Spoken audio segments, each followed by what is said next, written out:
vous. Que la gloire revienne à Dieu. Nous allons prier. Merci de bénir ce moment, de bénir ces instants, et cela sous ta grâce, dans la mesure de ta faveur. Au nom puissant et glorieux de Jésus de Nazareth, nous avons prié et nous disons Amen. Alléluia. Avant d'introduire ce message, j'entends dans mon cœur te dire que Dieu te connaît et tu es quelqu'un que Dieu lui-même a choisi. Alléluia. Tu n'es pas un choix de tes parents, tu es un choix de Dieu. Tu peux le dire avec moi, je suis un choix de Dieu. Alléluia. Est-ce que tu peux le dire avec moi ce matin, je suis un choix de Dieu. Oui, tu es un choix de Dieu. Au fait, toi, tu devrais seulement naître. Tu devrais seulement naître. Attends, je vais exagérer ce que je vais dire. Dieu ne s'est pas donné un autre choix que de t'avoir. Alléluia. Donc, tu devrais seulement naître. Même si tu passes des temps difficiles, j'aimerais te dire ce matin que tu devrais seulement naître. Il fallait que tu sois là. Alléluia. Tu n'existes pas parce que tes parents l'auraient voulu. Tu existes parce que Dieu, en réalité, avant qu'il ne te crée, il t'aimait déjà. Alléluia. Oui, oui. Dieu t'a aimé avant qu'il ne te crée. Il t'a tellement aimé, il t'a regardé. Il regardait ta manière des fois de faire, avant même qu'il ne te crée.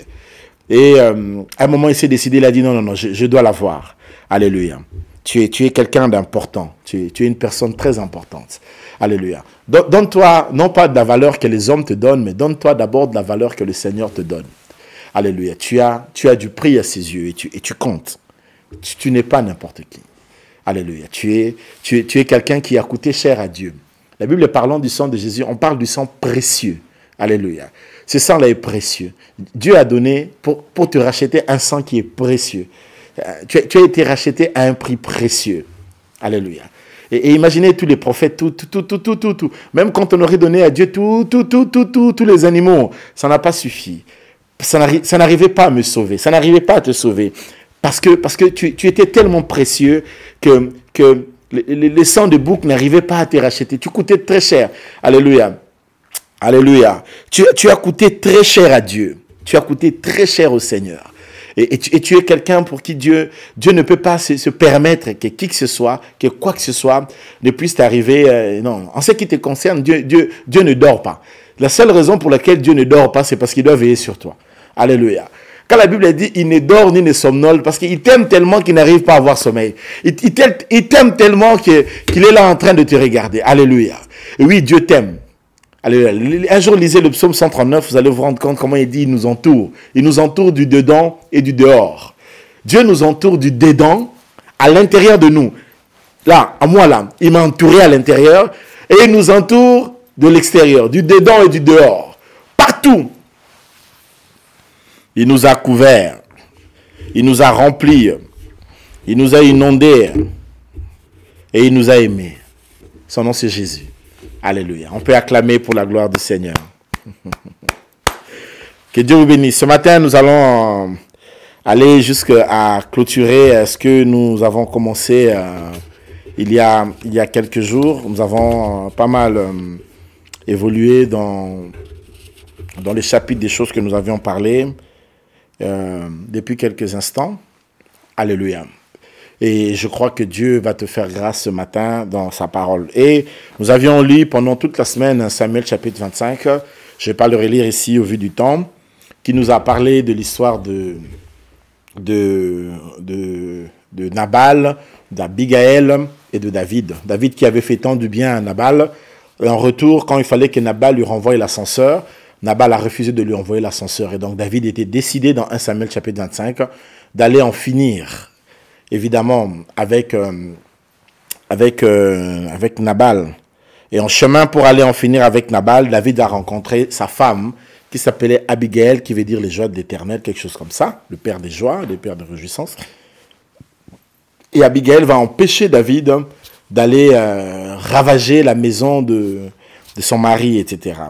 Et donc, on a parlé sur beaucoup de choses, beaucoup de principes qui ont été dégagés au cours de la semaine, de cette semaine de bénédiction que nous venons clôturer ce matin au travers de cette prédication et de ce matin. Et j'ai introduit cet enseignement en faisant comprendre que le peuple de Dieu, tel que tu es là, Dieu t'a déjà béni. Maintenant, le problème ici, dans ce travail ici, c'est de comprendre ce que c'est la bénédiction de Dieu. C'est quoi la bénédiction de Dieu? Alléluia. Pourquoi il y a cet écart entre la bénédiction de Dieu et le peuple de Dieu? Pourquoi les gens prient et ils n'arrivent jamais à évoluer? Qu'est-ce qui fait que lorsque Dieu bénit quelqu'un, la personne, tout en étant bénie de Dieu, n'arrive pas à entrer dans cette bénédiction? Alors, il faut vraiment comprendre, c'est pourquoi il faut vraiment suivre régulièrement nos semaines de bénédiction, parce que c'est là où on travaille vraiment sur ça. On explique c'est quoi la bénédiction, comprendre la bénédiction, comment arriver à le matérialiser, etc. etc. Alléluia. De ce fait, nous avions parlé au courant de toute cette semaine sur tant de choses que nous avons pas mal développées. Et ce matin, hier, nous avions parlé sur l'altruisme, n'est-ce pas? Et on a parlé sur l'altruisme, et on a parlé sur la confiance, etc. Et pour l'autre fois, on avait parlé sur entrer dans sa tête, sortir de son zone de confort, oser, demander. Et bon, voilà, on a expliqué tant de principes, tant de choses importantes qui devraient te conduire à entrer dans la bénédiction. Alléluia. Il arrive des fois au moment où Dieu aussi, il s'étonne que tu n'es pas béni. Ça l'étonne, il dit, ah, comment jusqu'à ce moment ici, tu n'as pas ça? Alléluia. Parce que le problème, parfois, il arrive que Dieu a déjà fait la chose. Mais parfois, c'est l'homme lui-même qui tarde à entrer dans la chose. Ça arrive régulièrement. Bibliquement, c'est prouvé. L'ange qui vient répondre à Daniel, il dit à Daniel, dès lors que tu eus à cœur, alors qu'il n'avait même pas prié, il dit, dès lors que tu eus à cœur, l'Éternel t'avait déjà exaucé. Donc Dieu a exaucé à Daniel, dès lors que Daniel eut seulement à cœur. Des fois, Dieu nous donne des choses parce que seulement nous l'avons pensé dans nos cœurs. Il n'attend pas que nos bouches le parlent. Il n'attend pas que les mots sortent de nos bouches. Mais seulement parce que nous avons pensé à cela, Dieu nous l'a donné. C'est merveilleux d'avoir un Dieu pareil, non? Vous savez, les gens qui prient la statuette, une statuette ne peut jamais comprendre ce que tu dis, ce que tu murmures dans ton cœur. Mais l'Éternel nous sonde, il nous pénètre à l'intérieur. Il connaît ici, il connaît ce qu'il y a là. Tu vois, sous cette peau-là, il entre là-bas à l'intérieur. Il sait ce qui est... Alors, il dit à Daniel, dès lors que tu y pensais. Tu sais qu'il arrive que, des fois, les enfants de Dieu, rien qu'en ayant pensé quelque chose, régulièrement, Dieu t'exauce. Ça se fait régulièrement que Dieu a déjà exaucé les gens, mais il y a certaines personnes, même quand ils sont exaucés, n'arrivent toujours pas à entrer dans la bénédiction de Dieu. Et ça, c'est quand même assez délicat, assez inquiétant. Alléluia. C'est quand même assez délicat, assez inquiétant pour le peuple de Dieu qui n'arrive pas toujours à entrer dans la bénédiction de Dieu et qui font un peu du surplace régulièrement. Et voilà pourquoi nous sommes en train d'évoluer pour vous faire avancer dans le sens du progrès et vous permettre d'entrer dans la bénédiction. Parce que Dieu t'attend. Il t'attend dans cette vie qu'il avait préparée pour toi. Ici sur terre, évidemment, dans les cieux aussi. Premièrement, évidemment. Alors, mais il veut te voir comme lui te voit ici dans ce monde. Car il est écrit, tel il est au ciel, tel nous sommes aussi ici dans ce monde. Alors, ce matin, nous avions parlé hier, nous avions dit sur l'altruisme. Et ce matin, en ce qui concerne la bénédiction de Dieu, le point suivant que j'aimerais partager avec vous, c'est la créativité. Comme quelqu'un peut m'aider à écrire ça ce matin, la créativité, l'esprit de créativité. Alléluia. Lorsque on est dans un dialogue pour la bénédiction,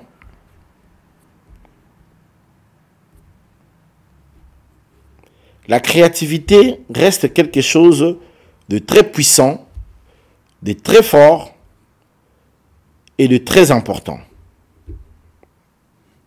Alléluia. La créativité reste quelque chose de très fort dans le pouvoir de la négociation. Alléluia. Pourquoi beaucoup d'enfants de Dieu n'arrivent pas à réussir? Je l'ai dit, c'est parce qu'ils ne savent pas négocier leur vie. Ils ne savent pas négocier les choses. Ils ne savent pas négocier leur bénédiction. Ils ne savent même pas négocier en prière les choses avec Dieu. Et parfois même, ils ne savent pas négocier dans leur propre vie. Alors, il y a des gens qui se font rival à leur femme ou les femmes qui se font rival à leur mari.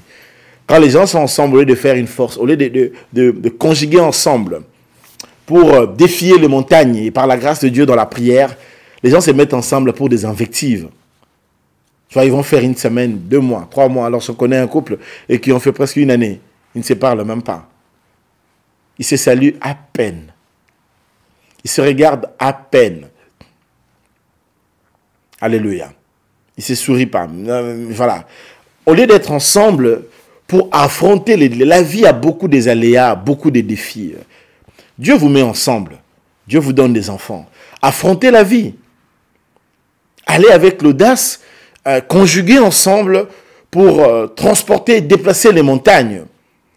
Mais vous, votre équipe, vous êtes ensemble. Qu'est-ce qui se fait? Il se fait que l'un est un attaquant, l'autre est un gardien. L'attaquant veut seulement marquer le but contre son propre camp, ou le gardien laisse le but entrer pour punir l'attaquant. C'est ce qui se fait. Après, vous êtes là, vous étonnez comment est-ce que les choses ne marchent pas et pourquoi est-ce que vous faites du surplace. C'est normal de faire du surplace. À partir du moment où vous ne comprenez pas que vous devriez conjuguer ensemble, vous devriez être ensemble, vous devriez partager ensemble. À partir de ce moment-là, quand vous ne comprenez pas ces choses, vous faites un cercle vicieux.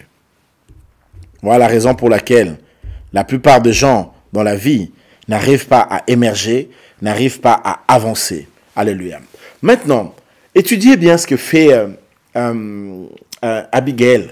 Lorsqu'elle va rencontrer David, elle avait de la créativité. Regardez les choix des éléments qu'elle va choisir pour venir. Elle était originale. Pour venir empêcher David de venir, pour aller négocier son deal avec David. Alléluia.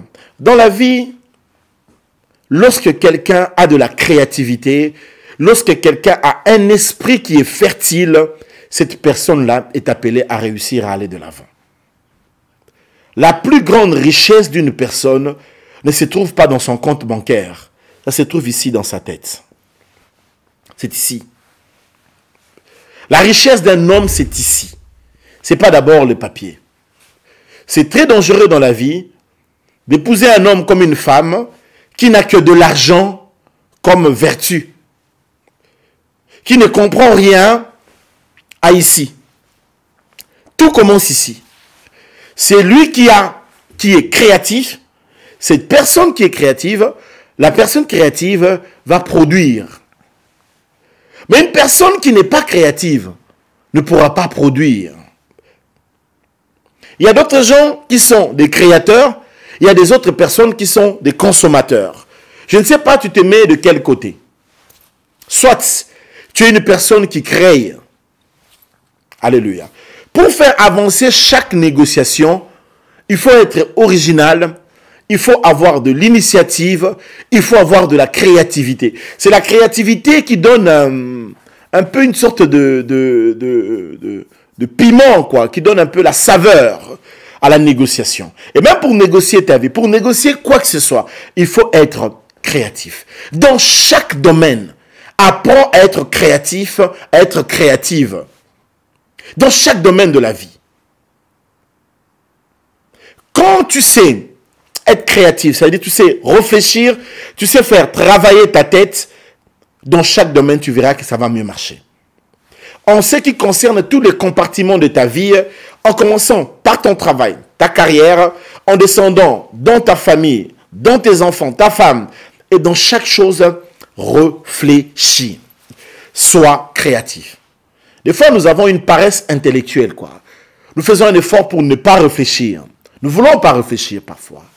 Nous voulons laisser les choses couler sans réfléchir. Chaque chose que tu veux faire, réfléchis.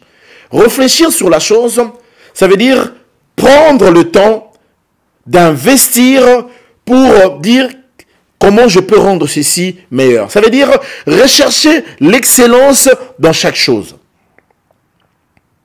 Prenons un cas. Tu es en conflit avec ta femme. Comment tu fais pour résoudre ce conflit? Tu fais comment? Tu fais quoi? Quand avec ta femme, tu ne t'entends pas, vous êtes en guerre, voilà, il y a des choses qui ne vont pas. Toi, tu es un homme, tu sais que c'est ta femme. Tu fais quoi? Qu'est-ce que tu fais? Alors, soit tu dis, je suis le chef. Dans cette maison, voilà, c'est moi. C'est moi. Petu azo sakana ngai.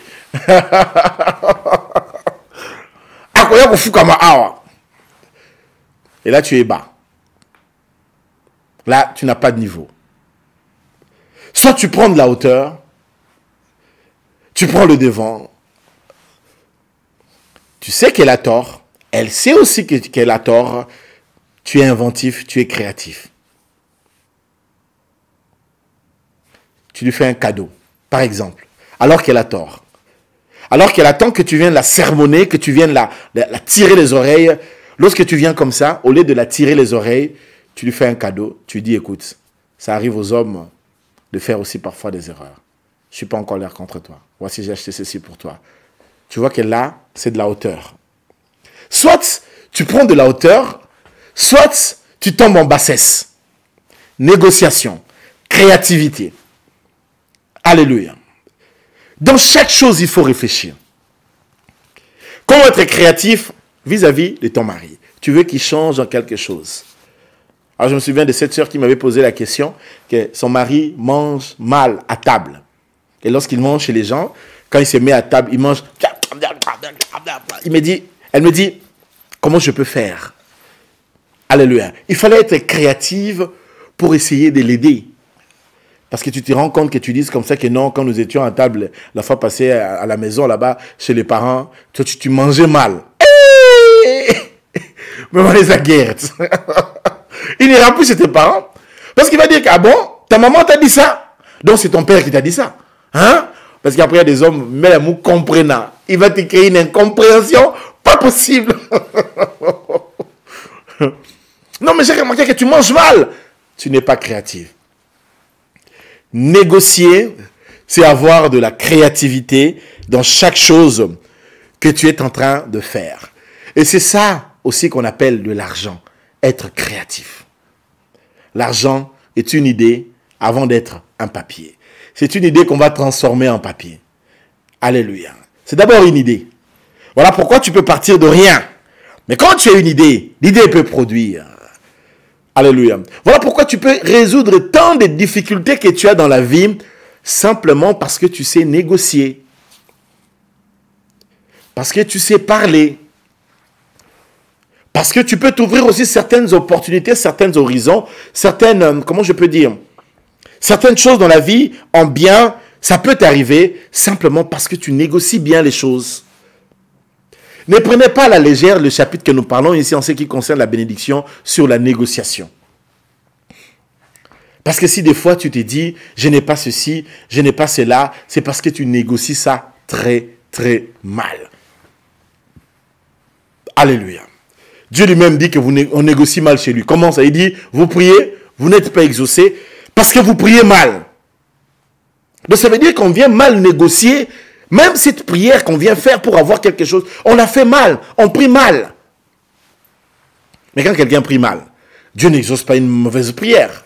Dieu n'exauce pas une prière c'est comme quelqu'un qui disait à Dieu, donne-moi de l'argent, comme ça je vais devenir un soulard. Mais attends, mais Dieu ne le fera pas. Si Dieu aime cette personne, la seule chose qui doit empêcher à cette personne d'avoir, c'est de l'argent. Dieu lui-même va se charger pour que la personne n'ait pas l'argent. Parce que s'il a l'argent, il va devenir un soulard. Et c'est ce qu'on fait des fois. Nous prions mal, nous demandons mal, nous négocions pas mal des choses mal. Alléluia. Quand il y a un problème dans n'importe quel domaine, en famille, tu viens dans ta maison, il y a un problème, tu viens, tu te fâches, tu commences à crier. Alors je me souviens de cette sœur, elle casse même les télévisions, quoi. Elle tape sur la télé, un bouquet de télévision. Elle sort, elle prend le truc, comment on appelle ça, des grosses pierres. Elle tape sur le rétroviseur, le vitre de la voiture de son mari. Elle casse. Mais ça ne va pas. Alléluia. Et après là, elle se fâche. Et après, elle s'apaise. Alors quand elle s'apaise, elle se rend compte qu'elle a fait une bêtise. Et là, elle vient dire pardon. Ouf. Alléluia. Il y a des enfants qui grandissent dans des maisons, ils sont très stressés. Hein. Il y a beaucoup d'enfants qui n'ont pas la confiance dans le monde des adultes au vu de ce que les adultes font. Si tu penses que tes enfants ne t'observent pas, ils ne savent pas, ils ne voient pas ce que tu fais, tu te trompes. Ils te voient, ils t'imitent, ils retiennent, et parfois même ils te haïssent. Alléluia. Est-ce que je peux avancer? Donnez-moi une avance, je vais avancer ce matin. Dans une négociation, apprends à être créatif dans chaque chose. Alléluia. Quand tu veux que l'autre donne ceci, je vais donner ceci. Amène une idée. Donne seulement l'idée. Bon, on peut faire ça comme ça, on peut faire ça comme ça. Je propose ceci, je propose cela. Tu es en train de négocier une fille parce que tu es amoureux de lui. Tu veux aller l'épouser. Mais négocie ça bien. Toi, les fiançailles, tu négocies mal. Dans la belle famille, on doit aller te présenter là-bas comme la fiancée de leur grand frère. Vous devez faire tout ça. Et puis il a dit à ses parents, je vais vous amener la fiancée. Et toi, les jours où on doit te mener pour aller te dire, tu t'habilles mal. Déjà, ça, c'est mal négocier les choses. Franchement. Tu te rends compte qu'on doit te présenter le fiancé de ta fille qui doit venir à la maison. Et quand il vient à la maison, il troue le nez, il troue les oreilles comme ça, il met des locks, il prend un pantalon de jean qu'il fait descendre et il vient comme ça avec excès de tatouages partout. Tala, attends, même si moi la mbongo et simbate, ça passera pas. Bon, après, tu peux garder tes tatouages, je sais pas, bon, voilà, sans encourager ça, mais si tu avais déjà fait ça avant, bon, ça je peux comprendre. Mais l'image que tu dois renvoyer quand tu viens dans le milieu pareil, c'est très important. Enlève-moi tes boucles d'oreilles. Quand même la moindre des choses. Après, il y a des gens qui vont dire, on me combat, mais on doit te combattre parce que tu crées des situations pour qu'on puisse te combattre. Et pourquoi tu les crées? Parce que tu n'es pas créatif. Parce que tu n'es pas créative. Donc retenez dans ce point ici, dans la négociation, la créativité est très importante. Lorsque tu vas négocier quelque chose, on ne vient pas seulement négocier, on vient négocier quelque chose aussi avec des propositions, avec des nouvelles idées, soit nouvelles, soit originales. Quand tu es une femme comme Abigail dans la vie, tu es bénie. C'est pourquoi quand Nabal est mort, David est allé épouser Abigail. Rapidement. Je crois qu'Abigail, c'est elle-même la mère de Salomon, je pense, si j'ai bonne mémoire. Hein. Non, c'est pas elle la mère c'était Bathsheba. Bathsheba, évidemment. Donc, David est allé épouser Abigail. Parce que trouver une femme qui est créative comme ça, une femme doit être créative. Un homme doit être... Et quand tu épouses une femme qui a un esprit fertile, Vinebungi. Alléluia. Pas celle qui va toujours passer son temps à regarder ses ongles et acheter son sac de Gucci ou de Michael Kors, mais celle aussi qui est créative. Dans la vie, ma soeur, même quand tu épouses un milliardaire, même si ton homme est un milliardaire, il ne veut pas que tu restes à la maison, que tu restes... Les hommes n'aiment pas les femmes qui restent tout le temps à la maison. Il veut que tu fasses aussi quelque chose. Fais même ta propre boîte à toi, va même dans ton travail, occupe-toi à faire quelque chose. S'il va rentrer à 14h, à 12h, tu es déjà là, tu as déjà préparé pour lui et tout ça, et tout est bien fait, mais tu dois faire quelque chose. Que de rester à la maison tout le temps, ça va te tuer, ça va rendre votre relation ennuyante. Tu as vu comment le confinement a dérangé ici? Le confinement a dérangé Pourquoi? Tout le monde est à la maison. On a recensé en Belgique le nombre de disputes dans les couples pendant le confinement. C'était grave. D'ailleurs, il est frustré, il doit être avec toi. Si c'est un païen, il est habitué de voir une autre copine là, mais il ne peut pas sortir. Mais il reste avec toi tous les jours confiné. Alléluia. Beaucoup de femmes mariées ont jeûné pour que le confinement continue comme ça jusqu'à l'avènement de Jésus. Des choses. Alléluia. Donnez-moi un amen, un amen, un amen, un amen, un amen. Voilà, que Dieu vous bénisse. Que Dieu vous soit favorable ce soir et ce matin plutôt et tout. Alors, le deuxième et dernier point pour finir aujourd'hui, dans chaque négociation, il faut apprendre à mettre une limite à ne pas franchir. Et c'est très important. Dans le pouvoir de la négociation, tu dois connaître ton seuil. La chose qu'il ne faut pas... Dans chaque chose, c'est comme ça. Alléluia. Allez, je vais dire ceci. Quand tu vas te marier avec un garçon, il faut toujours lui mettre la ligne des choses qu'il ne peut pas franchir dans la vie.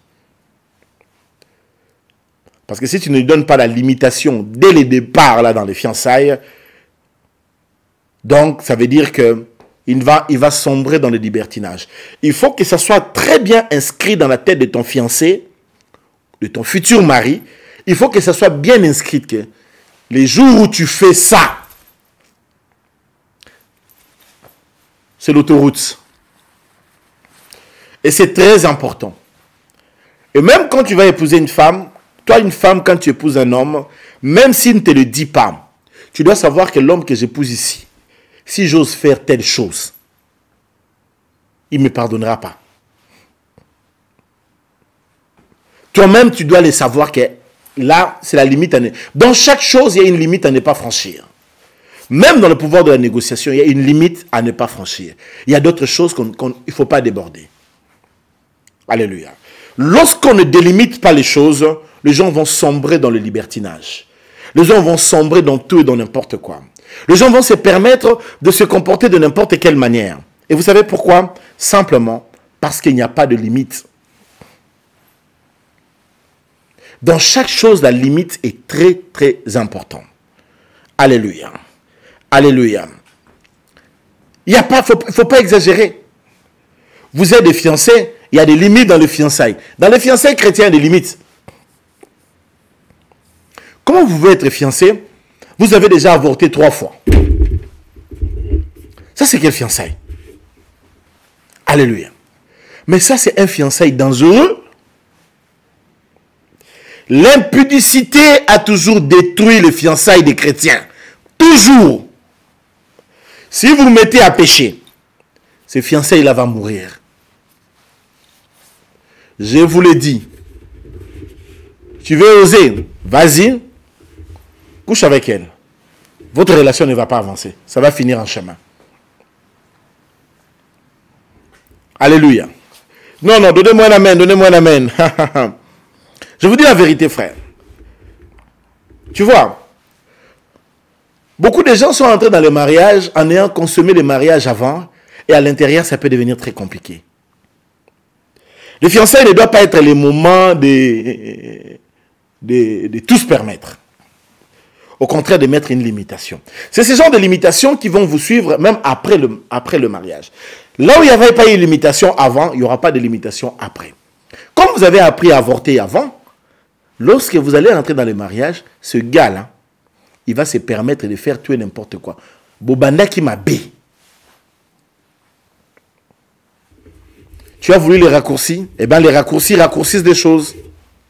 Quand tu veux les raccourcis, ça raccourcit les choses. Alléluia. Alléluia. C'est pourquoi il faut faire très attention. Il faut délimiter les choses. Parfois, la négociation, c'est comme un essai, un papier qu'on fait à l'école, à l'université parfois. Dans les papiers d'essai, plutôt même dans la mémoire, prenons ça comme ça, tu dois délimiter en disant que je ne parlerai pas sur ceci, je ne parlerai pas sur cela, je vais développer sur tel domaine, je ne vais pas toucher. Tu délimites ton papier pour rester profond. Et la relation, c'est comme ça. Une négociation, c'est comme ça. Quand tu négocies, il y a des limitations. Il y a le seuil que tu ne veux pas aller en bas et ça doit être bien fixé. C'est normal. Et c'est comme ça une négociation. Et dans chaque négociation, c'est très important. C'est vrai que tu dois être altruiste, mais après, il y a un fond dans lequel tu peux dire que non, à tel niveau, je ne sais pas. Et même quand tu pars chercher un job, tu pars chercher un travail, tu peux toujours te dire, bon voilà, je veux bien un travail où je vais travailler pendant 15 heures, si ça existe, 15 à 16 heures par jour, mais mon salaire, je veux à tel niveau. Puisque je dois travailler 8 heures, 10 heures, prenons ça en sérieux, 10 heures par jour, voilà. Mais dans mon salaire, je veux tel niveau. Je ne veux pas... Il faut savoir négocier les choses. Il faut savoir mettre les choses à un certain niveau. Il faut éviter d'être bas. Négocier à un seuil. Délimiter une relation. Délimiter un garçon. Délimiter une fille. Il dit par exemple, écoute, celle-là, c'est ma mère, c'est mon père. Tu n'as pas à manquer du respect à mon père. Dire... Non, mais tu ne peux pas manquer du respect à mon père. Tu ne peux pas le faire. Même si on se dispute entre nous, que je déteste ce genre d'homme. Tu es en train de te disputer avec ta femme. Tu prends ton téléphone, tu appelles son père, tu cries sur son père. Mais, toi, tu as de l'audace, hein? Un jour, j'ai appelé une de mes filles. Quand je l'ai appelée, je ne l'ai pas eu au téléphone. Et quand j'ai pris au téléphone, quelques minutes après, je vis un téléphone sonner. Alors un téléphone m'a appelé par un numéro privé. Ah, je ne savais pas c'était qui. Alors j'ai décroché le téléphone. Allô, bonjour. J'entends une voix d'un homme qui me dit, bonjour monsieur. Non, il me dit même pas bonjour. Il me dit, toi tu as appelé ma femme. Toi tu es qui? Toi tu as appelé ma femme, tu es qui? Qui es-tu? Présente-toi. Ah, dis. Je lui ai dit, hé, monsieur, calme-toi. Je lui ai dit, tout d'abord, tu es impoli. Tu prends ton téléphone pour m'appeler avec un numéro privé. Parce que comme moi j'ai appelé ta femme, je l'ai appelé avec un numéro qui est normal. Donc tu as vu un numéro. Et donc quand tu me rappelles dans mon numéro avec un numéro privé que tu as masqué et pour me demander à moi de commencer à me présenter en face d'un inconnu que je ne connais pas. Il dit, toi d'abord, présente-toi. Toi tu es qui? Pour que tu appelles mon numéro comme ça. Alors j'ai entendu, j'ai compris que je le fais raisonner. Oh non, moi je suis tel, tu as appelé ma femme qui s'appelle tel. Je lui ai dit, je suis le pasteur John Nguizani. Ah papa, ah j'entends parler de toi, ah. Je lui ai dit, mon frère, Ezara Boété. Je lui ai posé la question, ta femme te trompe? Oh non papa, elle me trompe pas. J'ai dit, mais franchement, quelqu'un appelle ta femme dans son téléphone à elle. Pourquoi toi, tu dois prendre ce même téléphone pour rappeler cette personne?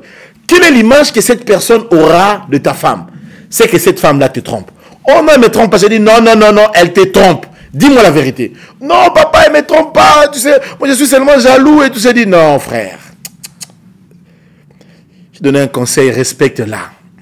Il ne faut pas l'humilier comme ça. Encore que c'est moi, je comprends. Imaginez que ce soit quelqu'un d'autre. Ça peut être très humiliant. Alléluia. Oui, il y a des hommes comme ça. Il y a aussi des femmes comme ça qui passent tout leur temps à les tripoter. Surtout les femmes, vous aimez trop tripoter dans nos téléphones. Qu'est-ce que tu cherches? Ce n'est pas ton téléphone. À force d'aller chercher des histoires dans les téléphones, c'est dangereux. Un jour, des choses que tu vas voir là-bas. Tu vois ton mari là, son téléphone là. Un jour, des choses que tu verras là-bas. Battez la kimia. Alléluia. Donnez-moi un amen. Oh là là. Qui me donne un amen ce matin? Que Dieu vous bénisse. J'avais arrivé vers la fin de mon message. Dans chaque chose, il y a une limite. Dans les fiançailles, dans le couple, dans l'éducation des enfants, dans ta relation avec ton mari, dans la relation avec tes amis. Alors j'avais une de mes filles, elle, quand ses amis venaient à la maison, ses amis allaient tout le temps dans sa chambre. Quand ils viennent et puis ils vont dans la chambre, ils restent là-bas dans la chambre, dans sa chambre à coucher. Elle était mariée avec son mari et tout ça. Mais ses amis, quand ils viennent toujours dans sa chambre, elle passait tout... Un jour, je suis allé chez elle, j'ai vu que... Je lui ai dit, toi, tu ne connais pas le monde, hein? Le monde est dangereux, hein? Tu laisses ces filles-là venir comme ça tout le temps aller chez toi. Les jours où elles vont te mettre quelque chose dans cette chambre-là, tu comprendras comment fonctionne la vie.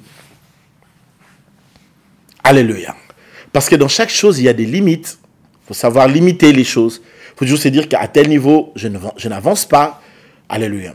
Et moi, des fois, ça m'étonne. Tu es en fiançailles avec quelqu'un. Tu l'attrapes ou tu lui attrapes tout le temps en train de te tromper. Tout le temps. Et tu continues ces fiançailles-là. Vous êtes encore fiancés. Vous n'êtes pas encore mariés. La fille la trompe. Et puis tu l'attrapes. Le garçon là, te trompe. Et tu l'attrapes régulièrement. Tu veux que Dieu te parle comment? Tu veux une vision? Tu veux une prophétie ou tu veux qu'un ange vienne te dire? Bon, après si c'est arrivé une fois, comprendre. Bon, à la limite, 2 fois. Mais quand c'est régulier, tu ne vois pas. Tu veux quoi? Parce que quand ça sera à l'intérieur, tu vas commencer à dire, oui, j'avais vu ça. Quand on était encore fiancés, elle me trompait. Frère, tu vas conseiller Nanga. Oui. Je sais que vous n'êtes pas d'accord avec moi. Mais c'est très dangereux ce jeu-là. Que je déteste. Les vies pareilles de désordre. Vous savez pourquoi? Parce que quand tu es pasteur une fois dans la vie, ça va t'arriver d'aller faire un enterrement d'une personne, un garçon, une fille, qui est mort par HIV, simplement parce que sa femme n'était pas calme ou parce que son mari n'était pas calme. Parce que des fois, les gens me disent, tu tapes souvent sur ça. Je sais de quoi je parle. Hormis toutes les considérations spirituelles qu'il y a à côté, lorsqu'humainement, tu es en face des enfants qui doivent rester très enfants, et même parfois un bébé qui va rester, simplement parce qu'un monsieur, au nom d'un certain libido, s'est permis de faire tout et n'importe quoi, ou une femme, au nom de n'importe quoi que ce soit, et là, tu prends la conscience qu'on ne joue pas. Parce que j'en connais des couples qui sont morts. L'homme est mort, la femme est morte, les enfants sont restés. Et c'est plus compliqué. Hein. Encore qu'en Europe, on pouvait les classer dans des familles et tout ça. Mais en Afrique, tout le monde a abandonné ses enfants. C'est devenu très compliqué. C'est tellement compliqué que j'aimerais te dire de craindre Dieu et de bien marcher dans la vie. Ça sera seulement waouh pour éviter certaines choses dans la vie. Parce que tu ne sais pas ce qui peut arriver et ne laisse jamais ta destinée être détruite par des pulsions de la chair. Négocie bien. Mets certaines limites dans la vie et tu verras que Dieu te fera énormément du bien. Alléluia. Alléluia. Donc voilà, c'était ça la semaine de la bénédiction. J'espère que tous les principes que nous avons dégagés pendant toute cette semaine, ça a pu vous apporter quelque chose dans la vie. Limite certaines choses. Lorsque tu fais, mets des limitations. Tu vois, quand tu as un certain niveau, même d'études, tu ne vas pas vouloir... voilà, tu dois être exigeant. Évidemment, tu peux commencer dans un job d'étudiant, faire ce que tu veux faire comme job d'étudiant, mais après un certain moment, tu dois te décider d'aller plus haut. Et c'est ça mon souci ce matin. Je t'invite à aller plus haut. Alléluia. Comme on dit avec moi, je dois aller plus haut. Est-ce que tu peux redire avec moi, je dois aller plus haut? Et c'est ma prière pour toi. Va plus haut. Monte. Alléluia. Et mets des limitations dans chaque chose. Même dans l'éducation de tes enfants, mets des limitations. Tu peux pas être là, parent, tu vois tes enfants se comporter d'une manière quelconque, tu les laisses. Il y a des parents qui sont, oh, banapoto, non. Ce sont les enfants de l'Europe. Ils se comportent toujours comme ça. Non, non, non, il n'y a pas des enfants de l'Europe, il n'y a pas des enfants d'Afrique, il n'y a pas des enfants d'Amérique. Il n'y a pas des enfants de ces jours-ci ou des enfants il n'y a que des enfants. Il faut mettre des limites. Beaucoup de parents ont de laisser aller dans l'éducation des enfants. Oh non, ce sont les enfants de l'Europe et c'est comme ça qu'ils réfléchissent. Attends, si tu commences à réfléchir comme ça, tu vas détruire cet enfant. Alors retiens cette phrase. Un enfant te sera reconnaissant d'avoir été parfois sévère envers lui. Et un enfant te méprisera de l'avoir négligé. Lorsqu'il s'est comporté mal ou lorsqu'elle s'est comportée mal, tu n'as pas eu la rigueur nécessaire pour lui dire ça, ce n'était pas bien. L'enfant te reprochera cela. Et demain, il dirait que c'est à cause de mes parents si je suis arrivé là où je suis comme ça. Parce que ma mère n'était pas sévère, parce que mon père était distrait. C'est pourquoi il faut veiller sur ces choses. Oh non, ces enfants de l'Europe, tes enfants peuvent aller n'importe, ils font n'importe quoi, et tu peux leur voir s'invectiver à la maison, s'insulter, et tout ça. Et là, toi, pourquoi tu insultes l'autre? Non. C'est pas comme ça. Va au coin. Petit peu, qui va t'envoyer au coin? Il n'y a pas va au coin. Alléluia. Il faut recadrer les choses. Il faut bien mettre les choses pour que demain, ces enfants comprennent. Les enfants, on les inculque les valeurs. Il faut les inculquer les valeurs. Il y a une limite. Ça, tu ne peux pas faire. Ça, tu ne peux pas faire. Chez moi, à la maison, tu ne rentres pas à telle heure. Tu n'as pas à fumer, tu n'as pas à te tatouer chez moi à la maison comme ça. Tu n'as pas à faire ceci, tu n'as pas à faire cela. Il y a une limite. Quand tu ne limites pas les choses, quand tu ne délimites pas les choses, ton enfant va ramasser les choses de la rue et l'amène à la maison. Tout ce qu'il va voir à l'internet, il veut le faire chez toi à la maison. Et ça sera très dangereux. Voici donc la parole du Seigneur de ce matin. Que Dieu vous bénisse. Est-ce qu'on peut acclamer pour la gloire de Dieu? Je vous invite à fermer nos yeux et à prier maintenant. S'il vous plaît, les mains en l'air, demandons à Dieu de déverser sa bénédiction dans nos maisons. Alors, élevons la voix ensemble et prions le Seigneur. Alléluia. Dieu Tout-Puissant, déverse ta bénédiction dans nos maisons. Déverse tes grâces dans nos maisons. Déverse dans chacune de nos maisons tes bénédictions, tes bienfaits, et déverse tes faveurs dans nos maisons et fais-nous du bien. Bien-aimé, prie le Seigneur là où tu es. Déverse ta bénédiction, multiplie ta bénédiction. Fais-nous du bien. Bien-aimé, la main en l'air, prie le Seigneur, au nom de Jésus, que la bénédiction de l'Éternel se déverse dans nos vies, se déverse dans nos maisons, dans nos maris et femmes, dans nos affaires, dans nos carrières. Dans cette semaine qui est la semaine de la bénédiction, nous venons dire oui à la bénédiction de l'Éternel, oui à la bénédiction de Dieu. Oui à la grâce, oui au succès qui vient de Dieu, oui aux choses meilleures que Dieu seul donne, oui aux choses de grâce, des faveurs, des opportunités et ouvertures que celle l'Éternel donne. Au nom puissant de Jésus, au nom puissant de Jésus, au nom puissant de Jésus, au nom puissant de Jésus, au nom puissant de Jésus, que les grâces, les faveurs, les choses meilleures qui viennent d'en haut se déversent dans chacune de nos maisons et que